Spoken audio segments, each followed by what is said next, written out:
Hi there, Simon from simonwoods.com. Côtes du Rhône. Are they all Côtes du Rhône? They are all Côtes du Rhône.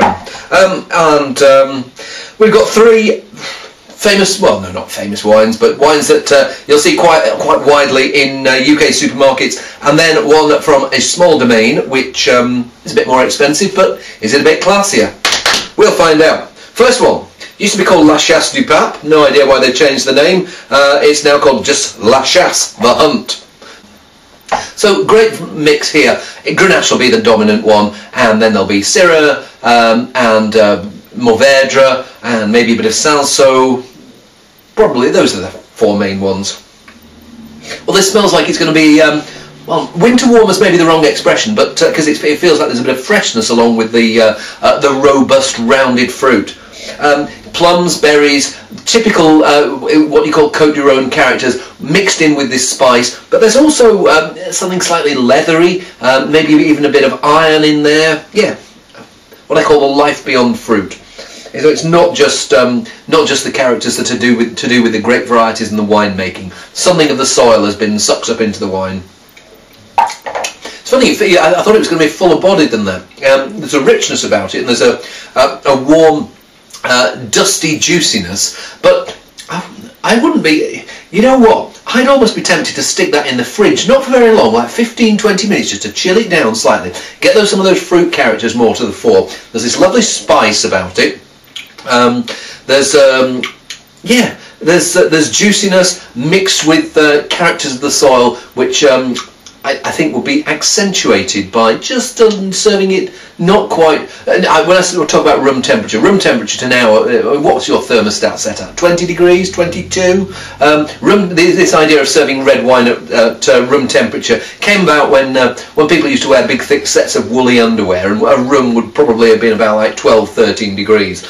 Too many red wines now are served far too warm.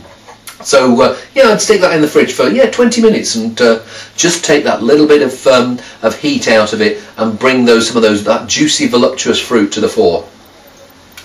Really quite nice. Let's see how Cave Saint-Pierre go. Cave Saint-Pierre, which now belongs to the Scally Group. Robert Scally was one of the movers and shakers in the Languedoc. Probably started in the 80s. And since then the company's expanded. They've got a place in California called Saint-Supéré, and I can't remember when they bought Cave Saint-Pierre, but 3 years ago, 2 years ago, something like that. So this is the basic Côtes du Rhône Vieille Vin. Doesn't say how vieille. Let's say how vieille the vin are. No. Blah blah blah. Anyway, it's about £6, £6.12. Although that was before VAT rose, so maybe a bit more now. Who can tell? It's the same vintage, but it smells softer. It's weird, softer and warmer. Hasn't quite got the bouncy freshness of the first one, but it does seem to have got like a little more gravitas, maybe. It feels like it's got more of an earthy juiciness to it. Yeah, there's more of the wild herbiness coming through there.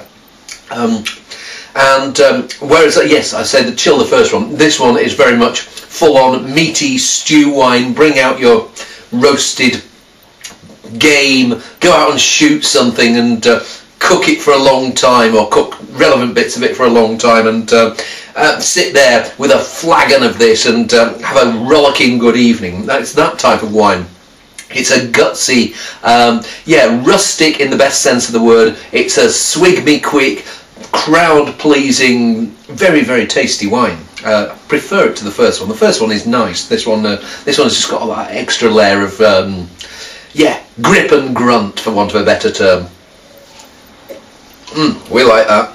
Let's see whether we like its big brother, which is Côtes du Rhône Village.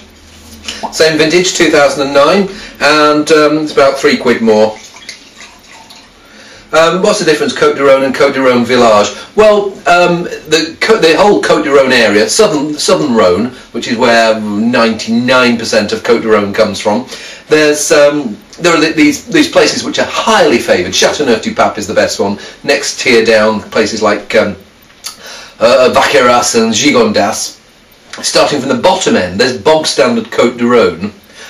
So in between Gigondas and Côtes du Rhône, there are some places which are maybe not as good as Gigondas Vaqueras, but which are better than bog standard Côtes du Rhône. Those are the Côtes du Rhône Village. Some of them are entitled to plonk their name on a bottle of wine. So you'll see like Côtes du Rhône Village Valréas. And some of them have managed to get their own appellation. I think Kéran recently got. It doesn't say Côtes du Rhône Kéran Village Kéran now. I think it just says Kéran. Yeah, it's a step up from Côtes du Rhône. Let's see whether it is. This smells more dumb. It smells more backward. There's this core of dark brooding fruit. So whereas the first one was sort of like, yeah, I am coming to get you now. This one is like, well, I might come out, but not today. Don't know whose impression that was, but it was a bad one.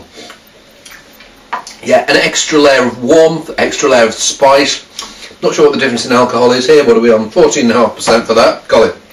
14 for that. So the Côtes du Rhône Village lower in alcohol, surprisingly, but it does feel like it's a fuller bodied, richer, more profound wine. Profound for £9 wine. That's what you want, isn't it? Yeah, I'd be drinking the first one. I'm drinking the basic Côtes du Rhône this winter, and I wouldn't be surprised if the other one were going strong for another couple of winters beyond this, maybe even longer. Does feel like everything is there. There's a bit of chewy tannin, but there's this, yeah, again, that same, there's a bit of that gamey character, and lots of power, spice, potential. Very good wine, this. But then 2009 has been fabulous vintage in the Rhône and for much of France as well. Let's see whether the last one can eclipse them. Also 2009 vintage, back to basic Côtes du Rhône, from Domaine de la Gravette. Mise en bouteille par Julien Mus, M-U-S. Well, there's a more savoury, floral character here.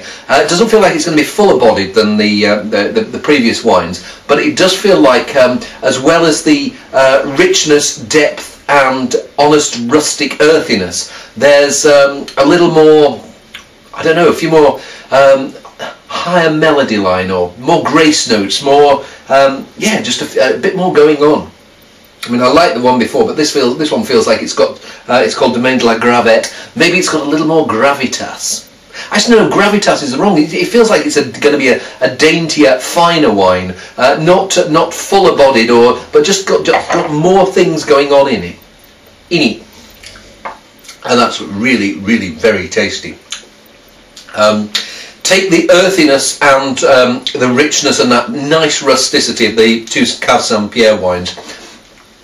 Add in weird things. It's almost like if you'd said someone had put some Gewürztraminer or some muscat in there.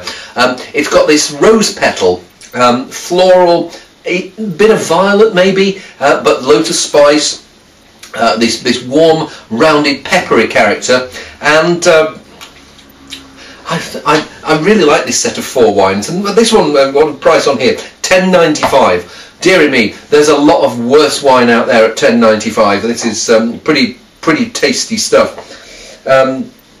Yes, it's £2 more than the one before, but for me, it really has been interesting. It's been a step up all the way, and but I mean, Côtes du Rhône is supposed to be a basic appellation, but it's worth seeking out one from a really decent grower, because this is what you get. You get something that's got not just depth of flavour, but it's got personality with it. It's like people. You can get people who are big, but this has got. It's like finding someone who weighs sort of 16 stones, but has got like a 32-inch waist and a PhD. It's tasty wine, complex, and I think that's probably the one that I'm going to have a rather large glass of now. See you soon.